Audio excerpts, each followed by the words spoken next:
third question on your screens right now. The rise of DK Shivakumar, that it is, now it is established. But what kind of a turmoil does it create when it comes to analyzing a government which has been in power for 1 year? Vijay Grover, it refuses to go over. We have discussed this many times. You know, DK Suresh, of course, DK Suresh will say, uska to wo bhai hai. But, you know, MB Patil talking about it, this camp, that camp. But look at the body language of DK Shivakumar also. Any bite that he's giving, it is like, wait your turn. Mera bhi waqt aayega. This tussle is creating, sending out a very, very bad messaging because like Banu Chandar says, there is uncertainty. Quickly, I'm running out of time, Vijayji. Well, see, Sudha, one thing is very clear, and the countdown seems to have begun as far as, the change of leadership is concerned in Karnataka. And I can very confidently say that it's not far because, the kind of deliverance that was expected from DK Shivakumar, Right. he has delivered for the Congress party what was needed from him. And be it, leading in Karnataka or in Telangana and other states where DK Shivakumar and, his whole body language, if you see now, especially after the Prajwal Ravana case, very clearly shows that he is a street smart fighter who is ready to confront the BJP and JDS head on. And that only he can do, he knows it. Siddaramaiah may not be able to take on that kind of street fight if need be. That's what Vijay says, and very well analyzed. Dr. Itnal, quickly, I am running out of time. What Vijay said, which I also completely understand. Look at it. He is the troubleshooter. He goes to Telangana whenever there is trouble. He is the one who's managing elections all around.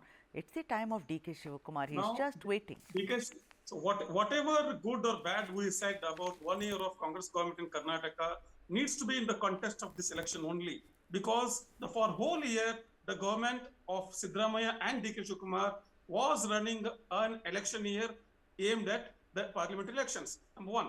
Number two, now, immediately after the elections, DK Shivakumar's claim will be that I delivered you Karnataka, I delivered you Telangana, and also on account of Prajwal Ravana and all the concomitant scandals, I have reduced at least certain sympathy in North for NDA. Okay. So that also you will claim. Okay. So in Karnataka at least, what I'm hearing, the word on the street is that the Karnataka, they will deliver at least 50% of 28 seats. All right. Okay.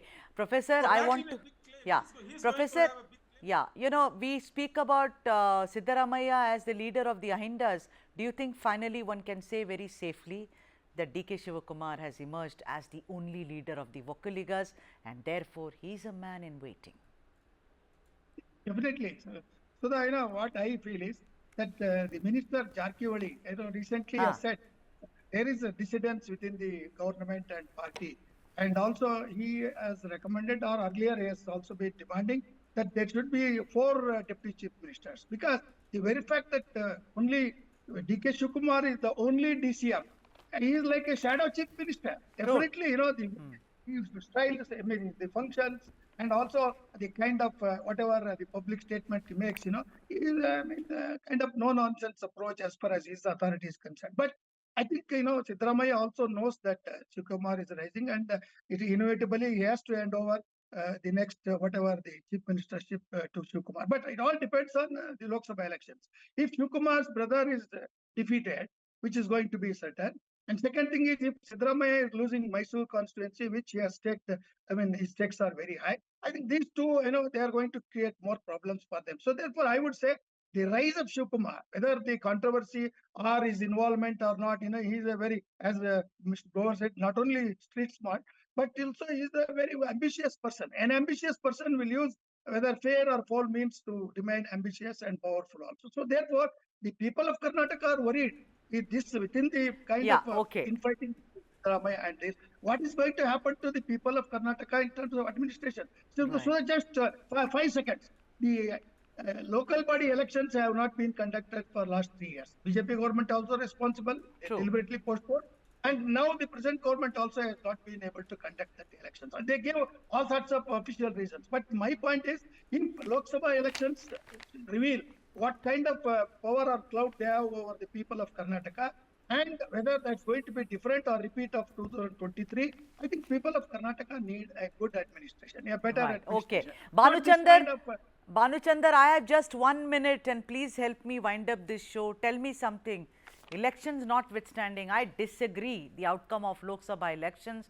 I think DK Shivakumar it is going to be, and he ain't accepting 4 other deputy chief ministers. It has to be my way or the highway. That is DK Shivakumar. Siddaramaiah, when campaigning in Chamarajanagar, where his constituency Varuna is also Yes. present, said that give me 60,000 votes and nobody will touch me.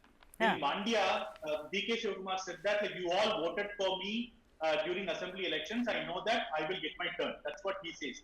So I think this warfare and like what the previous speaker was saying about the deputy chief minister's thing, it's going to snowball into a major controversy. The flashpoint will be when I think in a few months the KPCC president's term is coming to an end. KPCC president. I think that's when the Congress High Command has to make a decision on what to do with DK Shivakumar. I don't think he's going to take it this time.